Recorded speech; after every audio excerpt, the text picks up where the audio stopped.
Happy weekend. Okay, let's do the roundup for the week of the Social Security roundup for the week of the 5th. So that was the past week, the 5th through what is Saturday, the 11th? Yeah. Hope you guys had a good week. It was pretty busy here, as always. Okay, so on the 5th, on Sunday, in addition to our regular Sunday Social Security roundup of the prior week's tip shares during the day that came out, we also put out something that had been in discussion with me and my colleagues about reconsideration, that stage, and whether the pros and the cons. I happen to be a big proponent of it. I've learned how to use it for the best interest of case wins in my client load for the last 20 years. Having been in this, I do all states, but my heavies, because I happen to live here and I grew up in Jersey, are Jersey and Pennsylvania. So I live in Pennsylvania, but I grew up in Jersey. I'm right on the border. And I have attorneys that refer me cases, those that don't do Social Security disability, which is most of them. And, their client needs Social Security. So the New Jersey did have reconsideration. Pennsylvania didn't during that whole beta program that lasted 19 years with 10 states. But anyway, they got rid of that beta program of getting rid of the recon stage a couple of years ago, like right around the time of or right before COVID.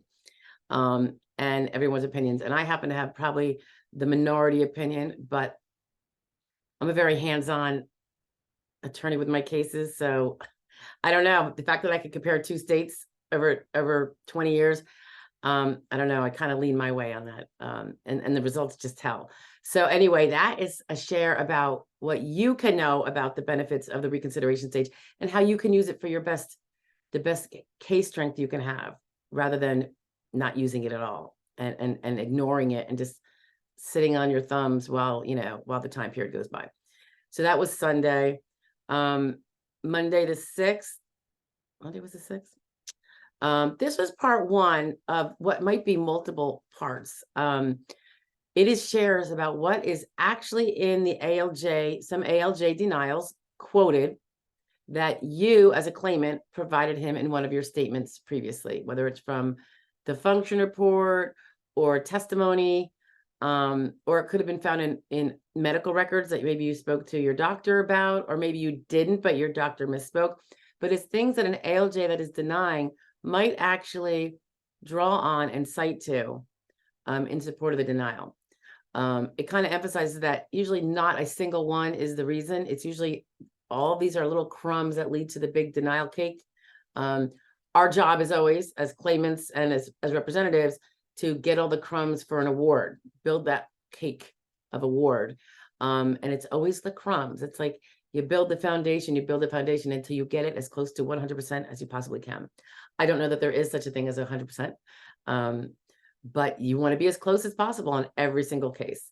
So those are some things to look at, and I'll go through them. We have an archive of ALJ decisions, and I'm going to try to go through and pull out some of the ones that I see most often when I'm reviewing a denial for somebody. And usually that's when we're deciding whether to represent them on a new application or to appeal to the appeals council if it's a super timely contact by them. Appeals council appeals are super, super simple to get them in. And if you're not, if you didn't have an attorney and you don't have to do a brief, you're probably not going to do a brief. An attorney who didn't represent you probably really can't do one too well either, not in the short amount of time. But getting the appeal in is very, very simple. And the appeals council generally has a duty to review your whole case and find those errors if they exist in a manner that would lead to a remand or a reversal. Okay. But going back to it, those are details that the ALJ denial might include. And it's just a little nugget for your brain. So when you're going through a claim, try to avoid making these kind of comments that would be in your records. That's where the function report comes in, and doing each one of those questions with care and accuracy. Okay, so then on the 7th, that must have been Tuesday, I was venting a healthcare provider. It was about the issue of healthcare providers when you get some staffer on the phone who doesn't seem to think there is a duty or an obligation to provide medical records to a patient who has requested them. Or they just have an attitude problem. And it doesn't make sense to me. I don't understand it. But anyway, that's what that was about. And then I think I probably go into what I'm not sure, what you may be able to do about it. We do take some actions when we have reticent providers. Most of them are good though. Most of them get them to us. On the 8th, that would be Wednesday. This is funny. When my clients, after a successful claim, when we are parting company because the case is over and I don't hang on dangling for the next 10 years, I try to give them kind of like a farewell memo that says, hey, if any of these things apply to you, this is, some of the things in your life that could be in your life that you're going to want to pay attention to because it could affect your Social Security disability, SSI, now or later. There's other, your SSI, SSD could affect other areas of your life if the shoe fits. We don't stay in touch that way. We're not the attorney in your family law case, for instance, but sometimes these things can affect so many different other areas.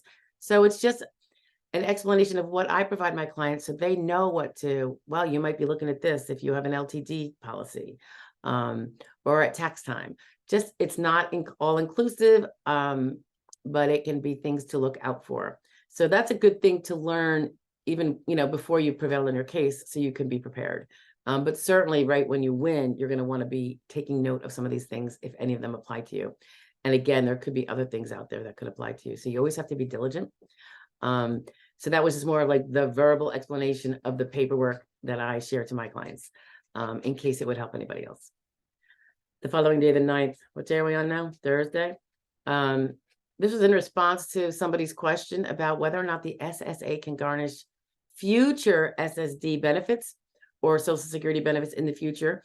That would be in the instance, I think, where if someone has an overpayment, but is no longer collecting Social Security of any kind, can the SSA garnish it way later, such as when you retire? And that's what that was about. November 10th was what, Friday? Yeah, that's strangely enough, a few things came out here. One of them was I guess YouTube's synchronization with another platform where some of my shares are that had been for my clients, and this one just got pulled in automatically. So we rolled with it.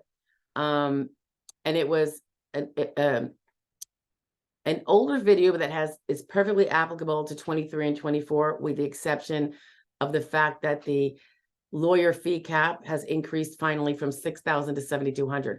But it's an explanation so people have a general idea of what Social Security disability representatives can and cannot do for you, what they may be willing and not willing to do for you, just so there's healthy boundaries, perhaps, of knowing, what the job entails and what it doesn't, so that people's expectations may be more in line with reality. So that was on Friday. That was an automatic pull-up. So I didn't even know that was going to be popping up that day. And I was like, woo. But the normal publication of the fraud law review on Friday came out, and that was a little chop busting on a disbarred attorney in Ohio who went on to use Social Security identity theft and all these other things to try to become a lawyer in a firm in a different state after he was disbarred. You can't make this stuff up, right? Then also that day was, because often with the fraud law review, I'll just put out whatever was just going on anyway, because a lot of people aren't really interested in hearing about the crimes and the frauds that are going on that the SSA reports on, but some people do. So that's why I put them out there, because I'm interested in them also. So the other thing that came out that day was about SSI. And this was again in response to somebody who had asked me about this. It's a quick one. And it was, it concerns resources when you are on SSI, when you own your home, and how that can affect things depending on your situation. So if you're on SSI, you might want to take a look, see even if you don't own a home now or own real property, in case you do in the future, because there's some things you have to look out for to protect yourself. And then on Saturday the 11th, Veterans Day, near and dear to my heart. The SSA had sent me and others an alert about scams currently going on against veterans and their friends and family who support them. So I just went through what they shared and kind of summed it up. That was on November 11th. And, you know, they give some warnings of what not to fall for and maybe to recognize. So I'm a big proponent of the anti-scam coalition, because the scams going on against the vulnerable people really tick me off, or anyone who doesn't deserve it, right? Okay, so that was it. Yeah, I think that was it. That was the week. I hope you all had a good week. I hope you have a really good week coming up. Stay safe, and let's try to have a nice, warm, and memorable upcoming holiday season. I know we all kind of get stressed about that, but I'm working on trying to keep it calm around here too. Keep the family all rolling forward. All right, take care now. Bye now.